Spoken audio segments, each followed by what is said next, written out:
नमस्कार, live wire की खबर अब तक में आपका स्वागत है। मैं हूं आपके साथ मिताली सहगल। आई नजर डालते हैं आपके हैं बड़ी सुर्खियों पर। जम्मू कश्मीर के नए गुज्जर नेता गुलाम अली राज्यसभा के लिए मनोनीत, भाजपा ने दी उनको मुबारकबाद।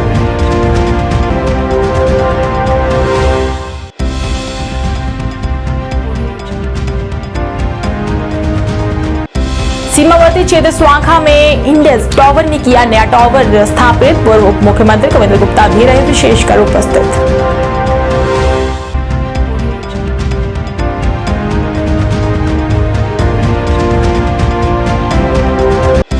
रियासी के बहमाक में मेले का आयोजन, डीसी रियासी रही मौजूद।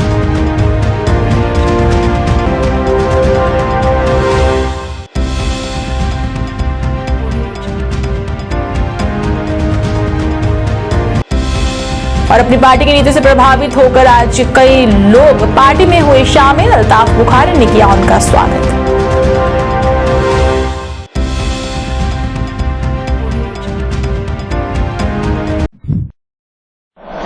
समाचार विस्तार से। जम्मू कश्मीर के गुज्जर नेता और भाजपा के प्रदेश उपाध्यक्ष इंजीनियर गुलाम अली खटाना को केंद्र सरकार ने राज्यसभा के लिए मनोनीत किया है। पहली बार है कि प्रदेश के किसी गुज्जर समुदाय से ताल्लुक रखने वाले राज्यसभा के लिए मनोनीत किए हुए हैं। और राष्ट्रपति द्रौपदी मुर्मू ने केंद्र सरकार की अनुशंसा पर शनिवार को उनके मनोनयन पर मुहर लगा दी है। राजनीति के जानकारों का ये मानना है कि खटान को राज्यसभा सदस्य मनोनीत किए जाने के बाद भाजपा ने एक तरह से गुज्जर बकरवाल वोट बैंक में सेंध लगा दी है।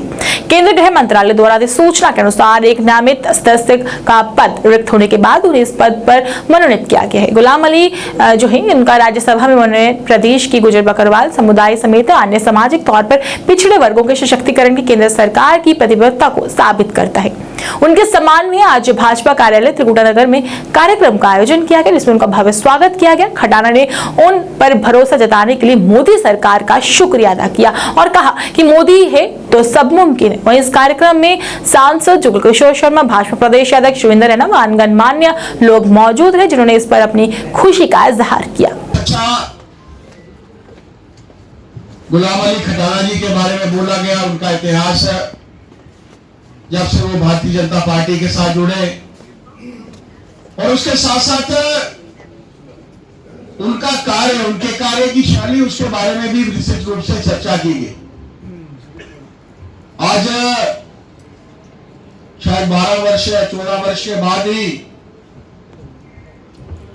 गुलाम अली खटाना जी को यह पता चल गया है कि संगठन सर्वोपरि है। जी और अशोक गोल जी के सहयोग से आज राज्यसभा के मेंबर बने हैं। मैं आभार प्रकट करना चाहता हूं अपने केंद्रीय नेतृत्व, अपने अमित शाह जी, प्रधानमंत्री नरेंद्र मोदी जी और जेपी नड्डा जी का, कि जिन्होंने जम्मू कश्मीर से एक और हमारा साथी राज्यसभा से चुनकर राज्यसभा में पहुंचाया है। हमारे कार्यकर्ता के लिए किसी भी स्तर पर सोचती है, उन्हें करके दिखाया है। कल भी सुबह ये सारे गुज्जर समाज के लोग हमारे नूर आलम जी, हमारे मोहम्मद आलम जी, लियाकत जी, अपने रफीक जी सुबह एक डेपुटेशन लेकर के मेरे पास आए थे।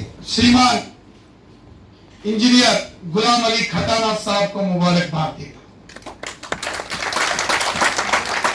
ये मुबारकबाद श्री गुलाम अली खटाना साहब के साथ साथ तमाम गुज्जर बकरवाल कम्युनिटी के जितने शेड्यूल्ड ट्राइब कम्युनिटी के हमारे भाई बहन हैं, ये आपको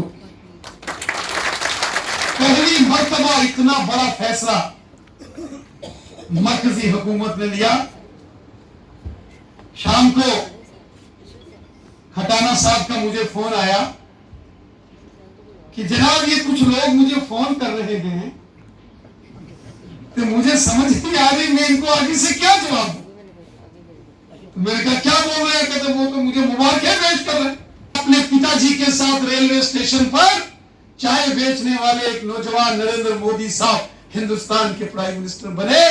और ये भारतीय जनता पार्टी है कि इंजीनियर गुलाम अली खटाना साहब जो रामबन के दूर दराज किसी पहाड़ पर रहने वाले, किसी टोक में बैत में रहने वाले एक छोटे से परिवार का नौजवान हिंदुस्तान के पार्लियामेंट के लिए अगर नॉमिनेट होता है ये भारतीय जनता पार्टी में पॉसिबल है।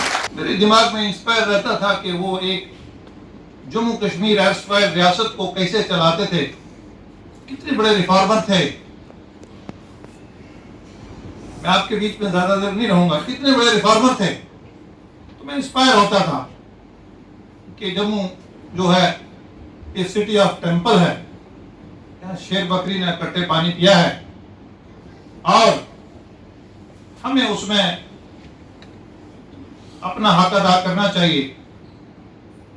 हमारे ज्यू ब्रदर का और मुस्लिम का प्रॉफिट है हजरत इब्राहिम, जब उनको आग में फेंका तो एक चिड़िया चूंझ भर के पानी फेंक रही थी, तो उसको पूछा कि आपकी चूंझ भर के पानी फेंकने से क्या होगा। उसने कहा मैं अपना हक अदा कर रही हूं। इसलिए मैं एक छोटा सा कार्यकर्ता जम्मू जैसी जगह पे, यहाँ एजुकेशन का हब हो, बहुत पोलाइट है, बहुत इंसान की बहुत इज्जत करता है, हर देश में हमारा जगह जाना बहुत इज्जत करते थे। तो कहने मतलब चलते चलते मैं भारतीय जनता पार्टी में 29 अप्रैल को, मैं पिछली पार्टी में ज्यादा डिटेल नहीं करूंगा, मैं वहाँ यूथ का प्रेसिडेंट, जनरल सेक्रेटरी, इस तरह बड़े काम करते करते यहाँ पहुंचा था। तो मेरे इमीडिएट जैसे ज्वाइन करा तो मैं 3 जगह काम शुरू कर लिया। 3 जगह मेरे से काम लेना एक छोटे कार्यकर्ता का। सीमावर्ती क्षेत्र स्वांखा में आज इंडस टावर ने नया टावर स्थापित किया है। इस अवसर पर एक कार्यक्रम का आयोजन किया गया, जिसमें पूर्व उप मुख्यमंत्री कविंद्र गुप्ता विशेष तौर पर उपस्थित रहे। कार्यक्रम में इंडस टावर के एमडी व सीईओ भी मौजूद थे। कविंद्र गुप्ता ने कहा कि सीमावर्ती क्षेत्र के लोगों को इस टावर से काफी फायदे मिलेंगे। उन्होंने इंडस टावर के लिए जो है शुक्रिया अदा भी उनको किया।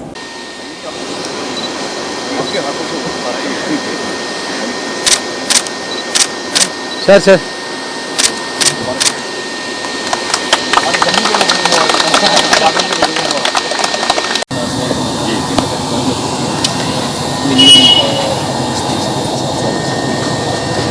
देखिए, आज यहाँ स्वांखा में जो बॉर्डर का एरिया है, यहाँ पर इंडस टावर की तरफ से पहले टावर की स्थापना की गई है, जिसके माध्यम से यहाँ के लोगों को लाभ मिलने वाला है। जो नेटवर्क यहाँ पर नहीं आता था, तो यहाँ पर देखा जाए तो बॉर्डर के क्षेत्र में आज जो डिजिटल इंडिया के माध्यम से जो प्रधानमंत्री जी का एक सपना है और उसके साथ पूरे भारत को जोड़ रहे हैं, तो उसके लिए कोई भी टावर, ये मोबाइल नेटवर्क या दूसरे नेटवर्क की बहुत ज़रूरत रहती है। तो यहाँ पर इन्होंने इस टावर की स्थापना करके तो लोगों को एक राहत दी है, लोगों को एक लाभ दिया है। मुझे लगता है कि आने वाले समय में इसमें जो मुझे बताया गया था कि जो प्रोविज़न रहता है, क्योंकि पाकिस्तान का एरिया पास है, उस प्रकार किस प्रकार से जैमर लगा करके पहले कई हमारे स्थान थे जहाँ पर पाकिस्तान का नेटवर्क आता था। तो ये चीज़ें आज सुरक्षा के लिए भी बहुत ज़रूरी हैं।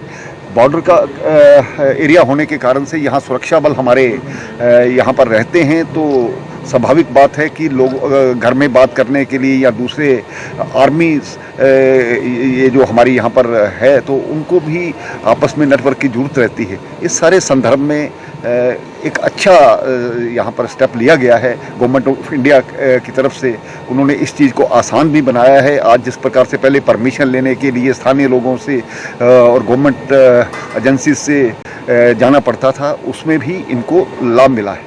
और ख़ास करके ये जो आज पहला टावर की यहाँ पर स्थापना हुई है, इसी प्रकार से इन्होंने लद्दाख तक, चाइना बॉर्डर तक यहाँ पर काम किया है। और मुझे लगता है कठुआ से लेकर के हमारा जो एरिया है राजौरी पुंछ का, वहाँ पर स्थानीय लोगों को लाभ मिलेगा। रियासी जिले के तहसील भमाग के गांव सुरजन धार में स्थित धार्मिक तथा आस्था का केंद्र नाग देवता स्थान पर शुरू किए गए 3 दिवसीय वार्षिक मेले का आयोजन दूसरे दिन भी जारी रहा। डीसी चेयरमैन सराफ सिंह नाब व बीडीसी चेयरमैन अशोक सिंह ठाकुर ने रिबन काट कर पारंपरिक मेले की शुरुआत कराई। मेले के दूसरे दिन डीसी रियासी बबीला रखवाल तथा समाज सेविक सोनू ठाकुर भी मेले में पहुंचे और गांव वालों ने उनका भव्य स्वागत किया। वहीं रंगारंग कार्यक्रम भी प्रस्तुत किए गए। कलाकारों के द्वारा प्रस्तुत कार्यक्रम प्रस्तुत किए गए, जिसमें रमालो राम और उनकी बेटी भी उपस्थित थी। साथ साथ रियासी के लोकल कलाकार चमन लहरी, जिनका फोक सॉन्ग काला कोट मेरी दर्जी गाकर आए हुए उन्होंने गाने गाए और लोगों का मन मोह लिया। वहीं डीसी रियासी बबी रखवाल ने भी लोकल फोक को डांस में भाग लिया और वहां मौजूद लोगों ने जो है कार्यक्रमों का पूरा आनंद लिया। बाहर से आए हुए कलाकारों के साथ साथ जो लोकल कलाकारों ने भी इसमें भाग लेकर अपने इसमें शामिल हुए हैं।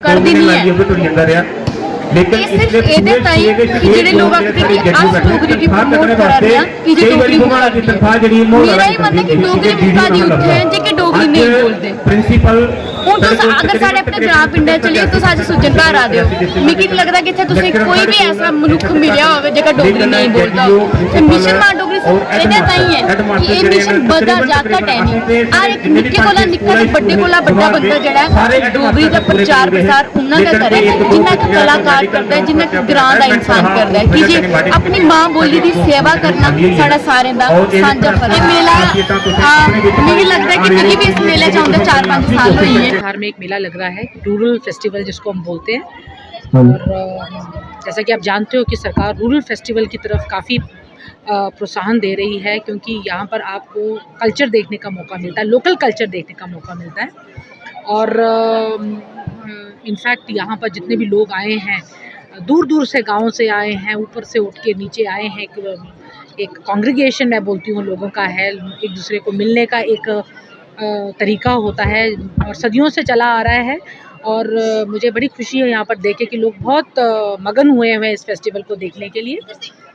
इनफैक्ट इसको और प्रोत्साहन लोगों की है डिमांड की ये 7 दिवसीय चले, लेकिन 7 दिवसीय बनाने के लिए आपको इंफ्रास्ट्रक्चर डेवलपमेंट की रिक्वायरमेंट है, इसकी मैनेजमेंट की रिक्वायरमेंट है। उस पर काम कर सकते हैं क्योंकि रिसेंटली ही सूजनधार को भी टूरिस्ट विलेज में डाल दिया गया है। तो टूरिस्ट विलेज के डालने से हमें टूरिज़्म डिपार्टमेंट की सपोर्ट रहेगी और क्या क्या इंफ्रास्ट्रक्चर यहाँ बनाने की रिक्वायरमेंट है ताकि लोग जब यहाँ पर आएँ तो वो 7 दिन जो ऊपर से नीचे आ रहा है कम से कम यहाँ रहने की कोई प्रावधान हो ताकि लोग यहाँ रहें और हंसी खुशी रात दिन यहाँ पर बैठ के इस फेस्टिवल का आनंद ले सकें। ये जो मेला है हमारा एक बहुत ही प्राचीन, मैं समझता हूँ लास्ट के जो 2 दशकों से चलता हुआ आ रहा था, लेकिन पिछले 2-3 सालों से कोविड की वजह से ये मेला नहीं हो पाया था और हमारे यहाँ के और जो साथ की हमारी पंचायत हैं सारे लोगों को बड़ी बेसब्री से इस मेले का इंतज़ार था और इस बार बहुत अच्छे तरीके से ये मेला किया गया। हाँ, रही बात जो डिमांड्स की आपने कही है, बिल्कुल सही डिमांड्स की है। लोगों की भी यही चाहत है कि जो सड़क का आप बात कर रहे हैं, सड़क ऑलरेडी ये डीडीसी साहब जो हमारे चेयरमैन साहब हैं उनके प्रपोजल में भी ऑलरेडी बात आई और इसकी डीपीआर वगैरह रेडी करवाई गई है और कोशिश है कि इसी साल ये रोड नवाड़ के अंडर जहाँ तक, और हम पूरी कोशिश करेंगे अगले साल मेला होने तक कुछ ना कुछ इसमें प्रगति हो और हम लोगों की जवाबदेही दे पाएँ। रही बात जो 7 दिन का मेला करने की, जी हाँ मैं भी लोगों के साथ हूँ, लेकिन ये सब सारी चीज़ें एक सामूहिक बैठ के जो सभी लोग जो दंगल जो अपना मेला और दंगल कमेटी एडमिनिस्ट्रेशन है सारी चीज़ों को साथ बैठ के ये अगर हो जाए तो बहुत बढ़िया। अपनी पार्टी की नीति से प्रभावित होकर आज कई लोग सांबा में अपनी पार्टी में शामिल हुए। इस अवसर पर एक कार्यक्रम का आयोजन किया गया जिसमें अल्ताफ बुखारी मुख्य तौर पर उपस्थित रहे, जिन्होंने नए कार्यकर्ताओं का पार्टी में आने का स्वागत किया। उन्होंने कहा कि अपनी पार्टी जम्मू कश्मीर के लोगों की बेहतरी के लिए काम करेगी और जल्द राज्य का दर्जा भी दिलवाएगी।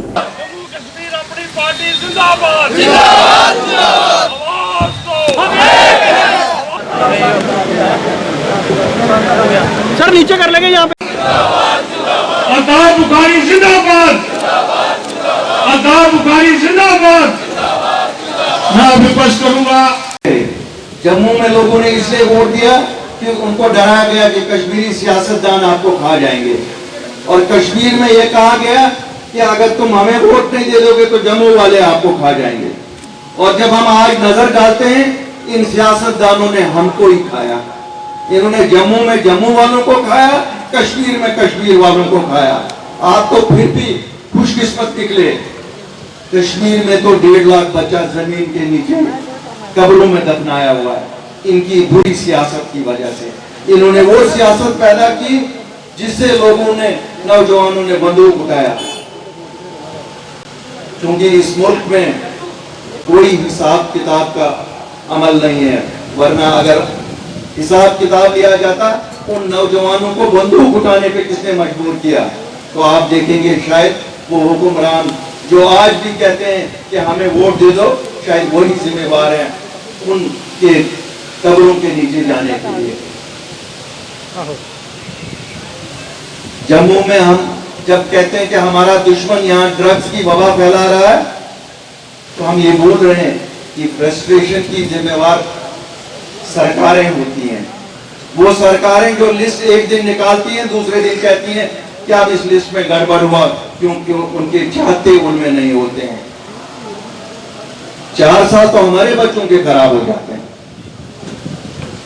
कहने का मतलब है ये वोट की पर्ची छुट्टी का दिन नहीं है, ये वोट की पर्ची नहीं है, ये आपके बच्चों के फ्यूचर की जमानत है। जैसा फ्यूचर आप अपने बच्चों के लिए चाहेंगे वही फ्यूचर बनेगा।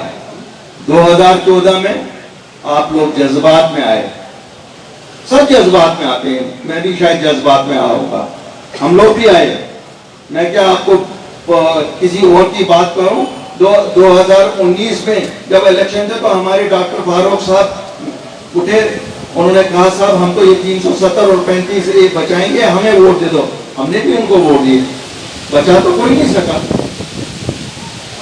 अब ये 370 और 35A हमारे लिए तो बहुत कुछ था, मुझे नहीं लगता मुल्क को कोई नुकसान इससे था। हमारे 2 झंडे थे या 1 झंडा था, मुल्क में कोई नुकसान इसका नहीं था। लेकिन जम्मू कश्मीर के इस नौजवान को जमानत दी है कि इसकी नौकरियां इसके पास ही रहेंगी, इसकी जमीनें इसके पास रहेंगे। बहरहाल भारतीय जनता पार्टी के एजेंडा में ये था, उन्होंने हटाया। सुप्रीम कोर्ट में केस है, अल्लाह करे, लेकिन तब तक तो जमानत चाहिए थी। हम दिल्ली गए, जमात बनाई, दिल्ली गए, जमानत है कि जम्मू कश्मीर की सभी नौकरियां हमारे बच्चों के लिए रहेंगी, वरना भाजपा ने तो खाली क्लास 4 रखी थी हमारे लिए। स्वतंत्रता के 75 वर्ष के उपलक्ष्य में राष्ट्रीय स्वयंसेवक संघ जिला रियासी के द्वारा शाखा संगम का विशाल कार्यक्रम आयोजित किया गया। रियासी के परेड ग्राउंड में आयोजित शाखा संगम में रियासी जिले में लगने वाली सभी शाखाओं के स्वयंसेवकों ने भाग लिया। अलग अलग शाखाओं से आए हुए कार्यकर्ताओं ने परेड ग्राउंड में अपनी अलग अलग शाखाएं लगाई और हर शाखा का अलग ध्वज लगाया। इस शाखा संगम कार्यक्रम का उद्देश्य संघ के कार्य विस्तार को नया आयाम देना है। संघ के प्रांत सह प्रचारक मुकेश कुमार ने अपने संबोधन में कहा कि 2025 में राष्ट्रीय स्वयंसेवक संघ की स्थापना के 100 वर्ष पूरे होने वाले हैं, इसलिए सभी स्वयंसेवकों को अपने समय का अधिक से अधिक समर्पण करके आने वाले 2 वर्षों तक संघ के लिए काम को दोगुना करना है। इसके लिए सभी स्वयंसेवकों को एक साथ शक्ति लगाने की जरूरत है। स्वाधीनता के 75 वर्ष के उपलक्ष्य पर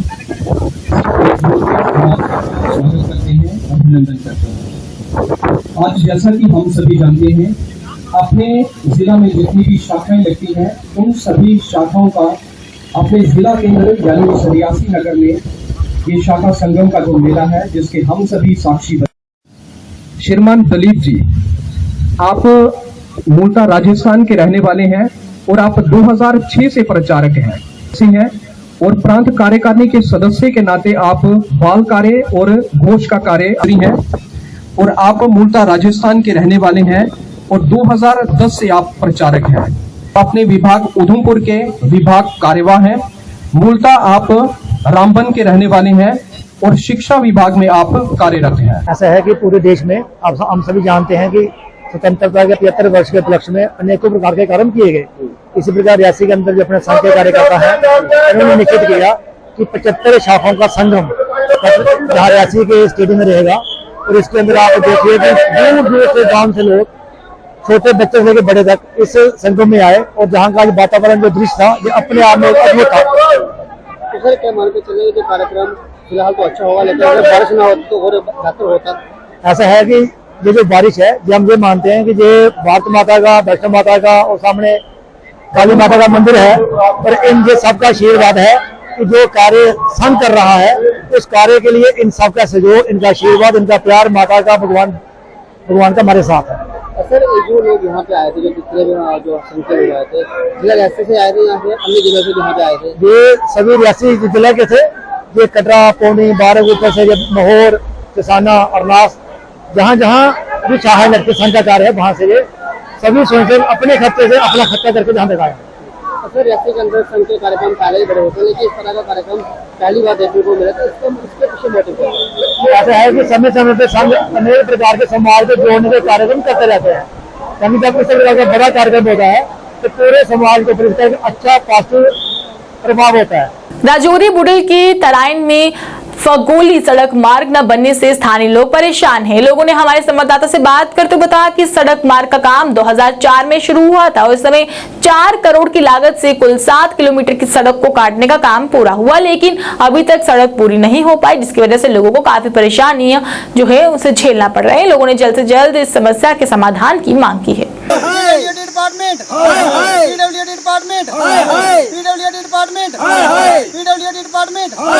रोड 2004 में शुरू हुई थी, लेकिन हम वैसे ही हैं जैसे 1947 से लेकर आज तक रही।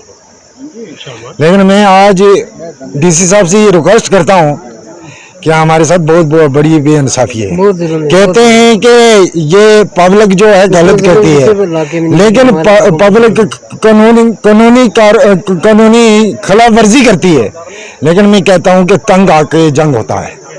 आज कोई हमारा डिलीवरी केस हो या कोई इमरजेंसी कोई भी ऐसा हादसा हो जाए जिसमें हमें जल्दी पहुंचना हो हॉस्पिटल में, लेकिन हम कंधे पे उठाकर 10 घंटे में भी रोड तक नहीं पहुंच पाते। इस हवाले से यो कि इस तो पहले मेरे को आने रहने यो दगा देने रहने कि जी ये स्लैट चुकनी है, ये डंगे आइए, एक रेट आइए, तो मेरे कहना इन्हें मतलब यो धोखे ना काम रखे। पिछले साल भी यो काम इन्हें किया, मतलब 2002 में रोड लगी, उस बाद मेरे कहना यो ड्रामा चले यारना या इसना कोई वाली बार से नहीं ना जा कोई मेरे कहना इन्हें कोई शरारत है कि इससे ना मकान हटाना। आज ये पसी बाई नहीं, आज मैं ना कोई सामान आगे पीछे छिपट होने देना, ना मैं ये पसी चुकना देनी। ये मैं जो मुझे क्रेड देन इसका काम शुरू करन तो गाड़ियाँ चलान।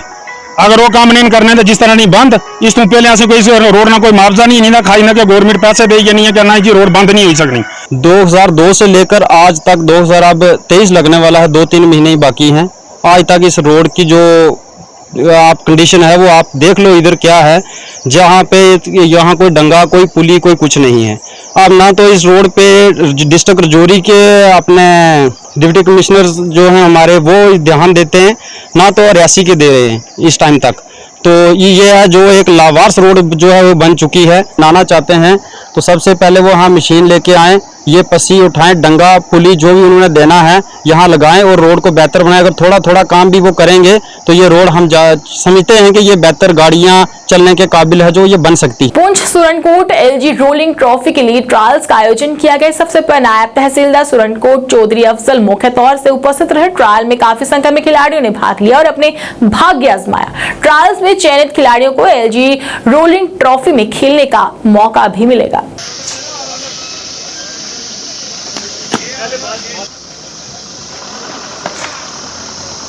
एक वाइट यूनिफॉर्म वाले बच्चे के लिए मैं यहाँ पे आया हूँ, वो बड़ा अच्छा डिलीवर कर रहा है वो। ओ वाला हाँ, उसके लिए मैं आया हूँ। बाकी कबाड़ हमारी 3 दिन की LG honourable LG rolling trophy की ट्रायल कम सिलेक्शन चल रही थी। ये as per the direction of youth services and sports Shri Subhash Chandra ji, उनकी डायरेक्शन के मुताबिक और हमारे district youth services and sports officer जनाब चौधरी मोहम्मद कासिम साहब जी की आर्डर के मुताबिक ये जो हमने सुरनकोट में हर पंचायत से जितनी भी हमारी 47 पंचायत से हैं उन हर पंचायत से बच्चे ने पार्टिसिपेट किया और इसमें टोटल 224 बच्चों की हमने रजिस्ट्रेशन की है। और ये गवर्नमेंट की स्पेशल डायरेक्शन थी कि जो भी हमारे नॉन स्टूडेंट बच्चे हैं उनकी एज बार थी 19 से लेकर 35 साल तक जितने भी बच्चे हैं वो इसमें पार्टिसिपेट करेंगे, क्योंकि जो हमारे बच्चे स्कूलों में पढ़ रहे हैं उनको बार बार मौका मिल रहा है अंडर 14 में, अंडर 17 में, अंडर 19 में। टोटल कितने बंदे सिलेक्ट हुए अभी तक? तो ये हमने इसमें से 16 बच्चों की एक टीम तैयार करनी थी जो हमारे सुरनकोट को जून को रिप्रेजेंट करेगी। जम्मू एंड कश्मीर यूटी की तरफ से जो है एलजी रोलिंग ट्रॉफी जो है पूरे स्टेट में जो है जोन वाइज जो है ट्रायल किए जा रहे हैं। पहले जो है इनको पोर्टल पर रजिस्टर किया गया था, उसी की कड़ी में पिछले 3 दिन से जो है Surankote boys high secondary school Surankote में जो है ट्रायल्स हो रही थी, जिसमें 224 जो है प्लेयर्स ने पार्टिसिपेट किया। और कौन कौन सी गेम्स थी इसमें? इसमें पर्टिकुलर एक ही गेम जो है वो क्रिकेट है, और उसमें 224 प्लेयर थे, और उसमें से 16 प्लेयर सेलेक्ट करने थे और 6 को जो है स्टैंड बाई लेना था हमने। तो उसमें मैं आपको बताता चलूं कि उस सिलेक्शन कमेटी में जो है इफ्तिकार अहमद भट्टी जी जो फिजिकल टीचर हैं, शबीर अहमद जरगत जो फिजिकल टीचर हैं, और जावेद अहमद जो फिजिकल टीचर हैं, और शबीर मलिक जो है रहबरी खेल टीचर हैं। ये एक कमेटी बनाई गई थी और ZPO साहब की तरफ से, और डायरेक्शन थी DYSSO पुंछ की तरफ से। तो अल्हम्दुलिल्लाह 3 दिन बड़ा अच्छा रिस्पॉन्स रहा पूरे सुरनकोट जोन की तरफ से, और अच्छे हमने कोशिश की है, हमारे पूरे जो सिलेक्शन कमेटी थी उन्होंने कोशिश की है कि फिर एक अच्छी सिलेक्शन की जाए। और हमें उम्मीद है कि जिस तरीके की सिलेक्शन हुई है और जिस तरीके की हमारी टीम बनने जा रही है, तो यकीनन जो है जो इंटर जोन टूर्नामेंट होने जा रहा है पुंछ में, उसमें हमारी टीम जो है अच्छी पोजीशन में जाएगी। हिल ग्रेस स्कूल हंदवाड़ा ने national institute of technology Srinagar के सहयोग से साइंस प्लांट सह मॉडल एक्सपो 2022 का आयोजन किया। एक्सपो की अध्यक्षता गणमान्य व्यक्तियों वैज्ञानिकों ने की और भौतिक और रसायन विज्ञान की उपलब्धियों के बारे में प्रकाश भी डाला और विभिन्न गतिविधियों को प्रदर्शित किया। कार्यक्रम का उद्देश्य स्कूल के नवोदित विज्ञान की रुचि को बढ़ाना और छात्रों को विज्ञान की दुनिया के बारे में अधिक जागरूक करना था। वह इस कार्यक्रम में सभी छात्र छात्राओं, स्टाफ सदस्यों के अलावा गणमान्य व्यक्तियों में भी विशेषकर मौजूद रहे।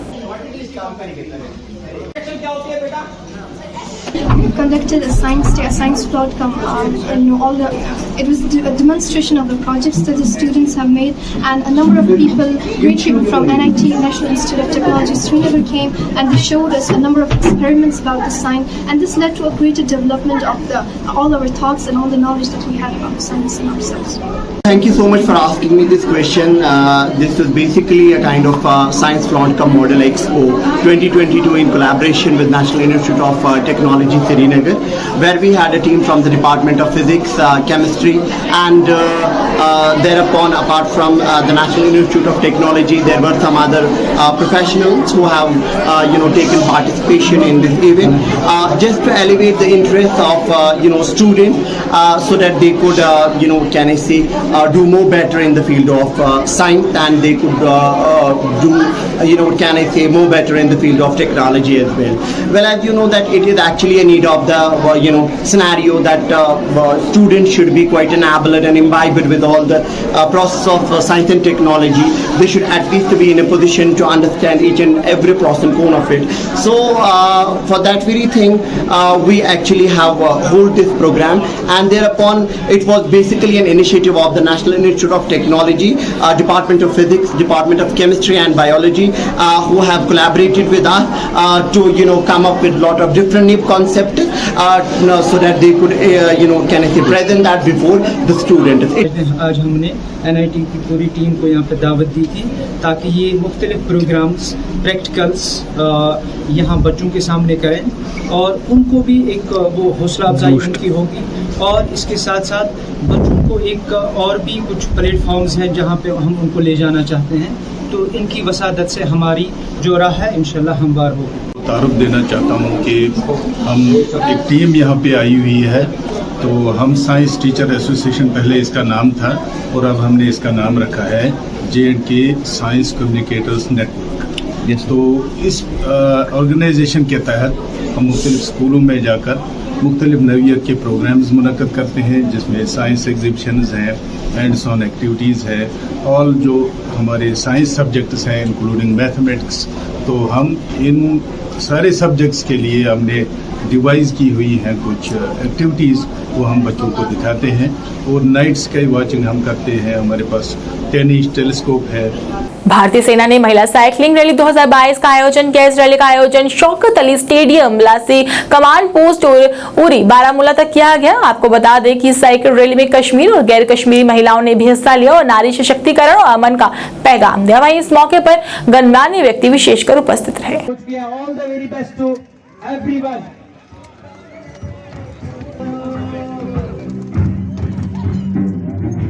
सोहर की स्टेट से आए हुए पार्टिसिपेंट सब लोगों का बहुत बहुत बहुत ज्यादा शुक्रिया। डॉक्टर प्रेरणा सरन, मैं प्रयागराज से आई हूँ और हम लोग 12 विमेन आई है वहाँ से। हमारा ग्रुप है 75 लेडीज का जो फिटनेस करता है and we are looking forward for the ride. Thank you for the Kashmir for hosting such a lovely ride.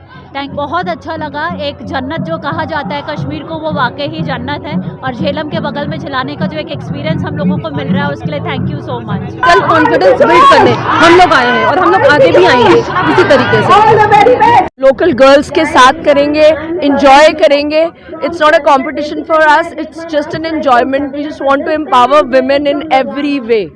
Aditya Chandigarh से एंड हम लोग यहाँ पे बहुत अच्छे से राइड करेंगे एंड कश्मीरी गर्ल्स को अपने साथ लेके चलेंगे ताकि उनको पता लगे कि हम लोग फ्री हैं एंड हम मूव कर सकते हैं फ्रीली। इंडियन आर्मी ने हमारे लिए बहुत अच्छा अरेंजमेंट किया था आने के लिए एंड हम लोगों के रहने का बहुत अच्छा अरेंजमेंट किया था। साइकिल्स हमें अच्छे से ऑर्गेनाइज करके दी गई हैं, सब कुछ बहुत अच्छे से ऑर्गेनाइज किया गया इंडियन जी बहुत खुशी हो रही है कि इतने सारे पूरे इंडिया के हर स्टेट से यहाँ पे पार्टिसिपेट करने हैं। ये हर एक लड़की में ये बहुत ही अच्छा इनिशिएटिव यहाँ की आर्मी ने उठाया तो हम उनके बहुत ज़्यादा शुक्रगुजार है। of the women cycle rally from Baramulla to Kaman. This is the second edition of it and we are very happy that we had more than 140 women participants. They have come all the way from Chennai, Pune, Mumbai, Goa, Prayagraj, Lucknow, Ludhiana, Chandigarh. Apart from our area of North Kashmir and South Kashmir, that is including Srinagar, Gaderbal, and of course large number of young participants from Baramulla. The oldest participants we have is a 63-year-old lady who's come all the way from Prayagraj and a 13-year-old from Baramulla.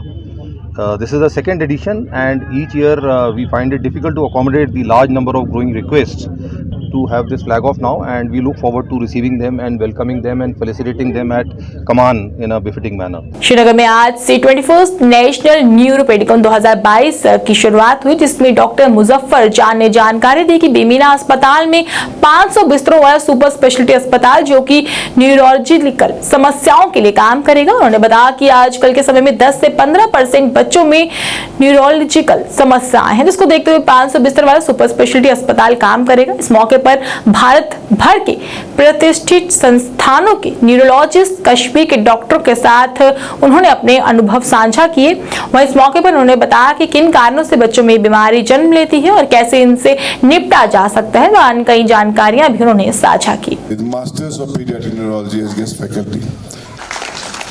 You know, initially we were little bit scared कि और इतने 4 workshop रखेंगे तो कैसा होगा, but I will. What is our aims and what with this event we are going to achieve?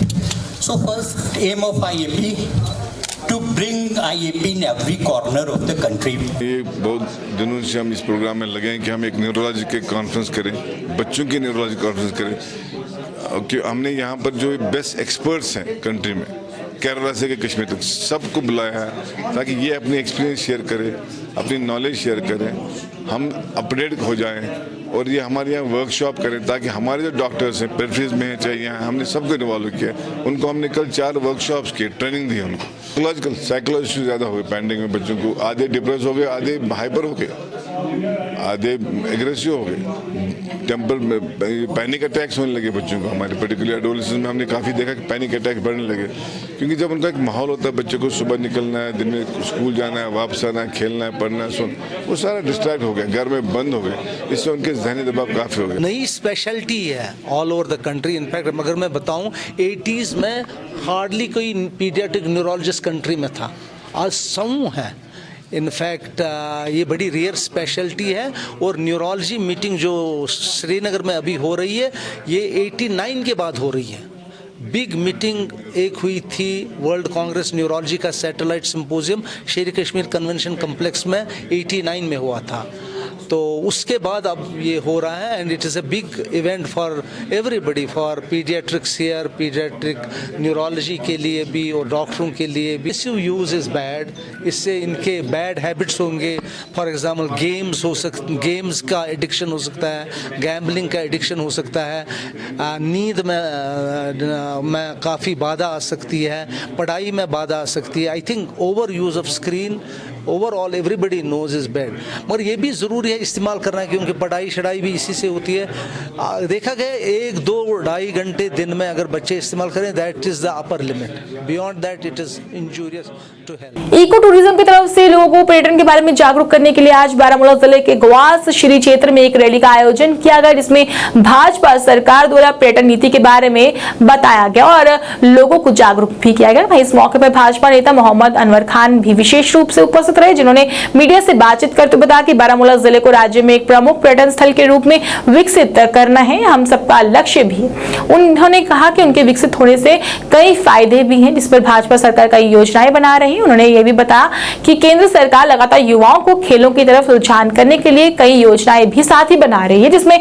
युवा खेलकूद की ओर ध्यान दे सके। वहीं उन्होंने बताया कि बारामूला व अन्य जिलों में पर्यटक विकसित करने से यहाँ रोजगार पैदा होगा, जिससे युवाओं को काफी हद तक लाभ मिलेगा। जैसे कि आप जानते हैं, आज जो यहाँ पे जो टूरिस्ट प्लेस हैं जिस पर आज तक किसी ने नज़र नहीं मारी थी, क्योंकि इतनी सियासत आई 70 साल से कोई यहाँ पर किसी ने इंटरेस्ट नहीं दिया है।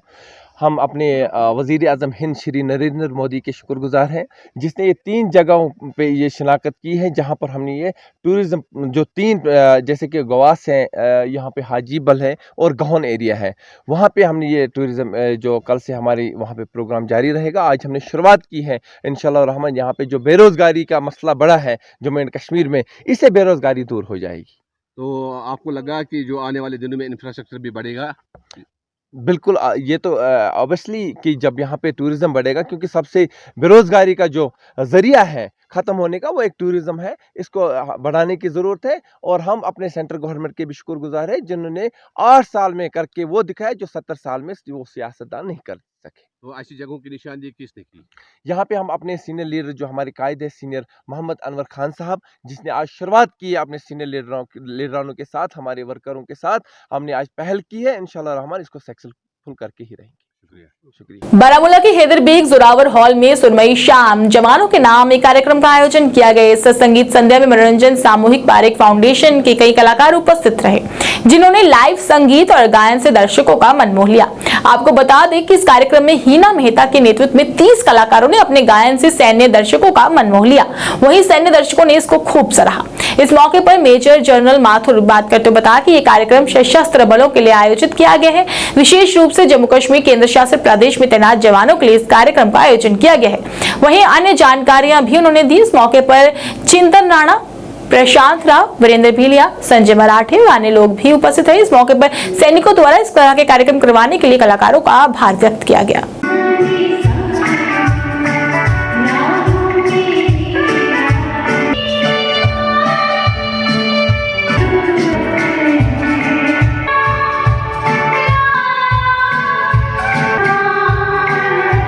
सिख सेवा दल की तरफ से श्रीनगर के बुरजुला गुरुद्वारा में रक्तदान शिविर का आयोजन किया गया। रक्तदान शिविर संत ज्ञाना जी के जन्म दिवस के मौके पर किया गया। वह इस मौके पर 40 से अधिक सिखों ने रक्तदान किया।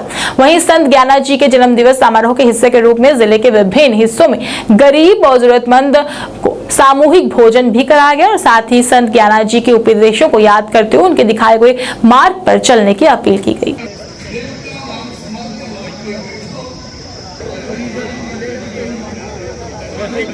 कृष्ण सिंह बेदी है थे सेवा गुरु गोबिंद सिंह जी के वक्त में जो जंग जारी था बादशाहों के राजाओं के साथ, उस वक्त गनैया जी सबको दुश्मन को भी पानी पिलाते थे। गुरु गोबिंद सिंह के पास एक शिकायत चली गई कि ये पानी क्यों पिला रहे हो। उसको बोलो कि मुझे सारे लोग आपके लोग ही नज़र आ रहे हैं, ये अल्लाह ताला के सब लोग हैं, ये सब अल्लाह ताला ने बनाए हुए हैं, यही लोग मुझे नज़र आ रहे हैं, इसलिए मेरे पास कोई दुश्मन नहीं है, मैं सबको पानी पिला रहा हूँ। और जो ये सेवा दल इनका फाउंडेशन मेंबर भी हूँ, जो सिंह सेवा दल आज इसका कैंप लगाया है, ब्लड डोनेशन का कैंप लगाया है, और जो हम ये खून का अतिया ले रहे हैं और यही खून का अतिया फिर अस्पतालों में जाएगा और जो गरीब वहाँ के गरीब लोग होंगे उन्हीं को ये डिस्ट्रीब्यूट होगा। अभी तक 40 पॉइंट तो जमा हो गए और बहुत सारे लोगों को आना है और भी हमारे ये जो पॉइंट जारी होंगे और बहुत सारा ये ब्लड बनेगा जो मुख्तलिफ अस्पतालों में पहुंचेगा और जो गरीब जनता होगी उनको डोनेशन किया जाएगा। ना बाकी कम्युनिटियों का अभी रखा नहीं है, जिस वक्त वो रखेंगे वो भी आएंगे। इस वक्त खाली सिख कम्युनिटी का ही है। लाइव वायर की खबर अब तक में बस इतना ही। मुझे और मेरी पूरी टीम को दीजिए इजाजत और आप देखते रहे लाइव वायर। नमस्कार।